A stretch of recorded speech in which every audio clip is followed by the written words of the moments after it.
It's time for Fight News Now Extra. I'm John Pollock, and we've got Robin Black joining me today as we discuss this Sunday's Fight Night card with a main card fighter off the show.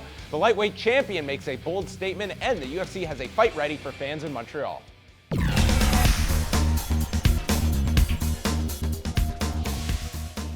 Vendetta Fighting was the first to report that a welterweight fight between Rory MacDonald and Hector Lombard is being worked on for the UFC's return to Montreal on April the 25th for the UFC 186 pay-per-view. The fight comes after it was determined by the UFC that MacDonald would not be fighting for the welterweight title in his next bout. Both men have won their last 3 fights inside the UFC. UFC lightweight champion Anthony Pettis is not showing any signs of concern for his next challenge in Rafael dos Anjos. He spoke to MMAfighting.com and noted that he isn't afraid of his striking or his jiu-jitsu and that his wrestling is, quote, decent, and then going so far as to say he believes the fight will not get out of the opening round when they meet at UFC 185 on March the 14th in Dallas, Texas. And the latest opponent for Uriah Hall this Sunday has fallen out due to an injury. Karen Bryant reported that Lewis Taylor suffered a pulled muscle in his back and the 35-year-old has been forced to withdraw. This comes after Taylor had stepped in as a late replacement for Costas Philippou, who suffered a rib injury. As of this recording, Hall remains without an opponent and was scheduled to fight on the main card in Boston this Sunday.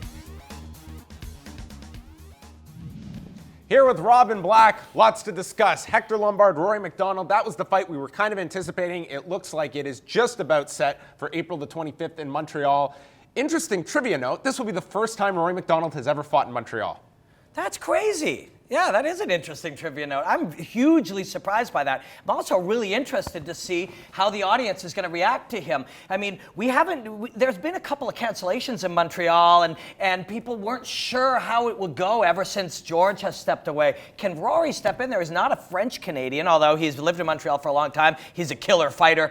Can he step in there and sell this thing out? And will the audience get behind him the way they got behind George? Now, this fight isn't even 100% official yet by the UFC. Do you anticipate this will be the main event of that show? This is a pay-per-view, and it's a main event slot that these two have never occupied in the past. That's a very, very good question. My guess would be that we will see a title fight, or we will see something else if there's sort of 2 number 1 contender fights. Maybe it's a little easier to sell. That's a really good question. In my opinion, Rory is the type of guy that can main event pay-per-views. He has, from a skill standpoint, from his interesting personality standpoint, from how serious he is from the second he's in there. It's an event when Rory MacDonald fights. This one's interesting. I was actually watching that fight on a chat with a bunch of top analysts, BJJ, Scout Lawrence Kenshin, Jack Slack, and a bunch of other guys.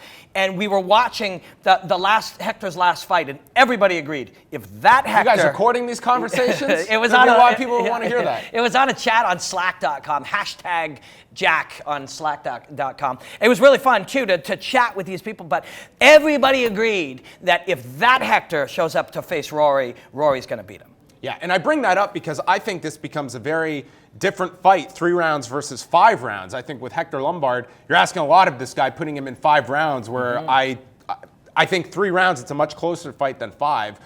As Rory, he does have experience headlining cards, but obviously not on a pay-per-view. Yeah, Rory can fight 5, no problem. Rory's in unbelievable shape. John Chainberg is one of the top strength and conditioning guys, and Rory's been his guy for a long time. You talk to John about him, and he works with elite NHL athletes, elite football athletes, and he puts Rory right up there. So 25 minutes, no problem for him. Hector is super dangerous in the first round and the first half of the second round, always has been. In some of his more recent fights, he's paced it out a little bit more. What do you do with Rory? You're not going to win round 4 and 5 against Rory MacDonald. You're not going to. So do we see the hyper-aggressive Hector Lombard, that world beater who just goes in and beats guys senseless? And if we do, Rory and Faraz will have a game plan that exploits that makes him pay for being too aggressive. So this very much favors Rory, in my opinion. And I'm trying not to be biased because I'm Canadian. I'm a Rory MacDonald fan. I'm also a Hector Lombard fan.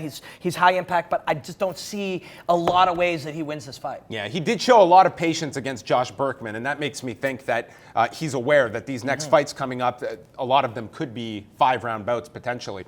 Looking ahead to Sunday night, Uriah Hall as of right now, without an opponent, it's one of those things, I'm sure by the time people are watching this, an opponent has been found. I'm pretty sure Uriah Hall will fight on Sunday, but this is his second opponent to fall out. Lewis Taylor agreed last week, pulled a muscle in his back, couldn't compete on Sunday night, and as a result, somewhat unfortunate, he has now lost his UFC contract as a result of this and not being able to fill this void. Yeah, listen, you never, ever accuse an athlete of not being injured or exaggerating injury. Lewis is injured, but the UFC has seen this happen many times. So his injury, his back injury, makes him kind of a victim of the actions of others in the past.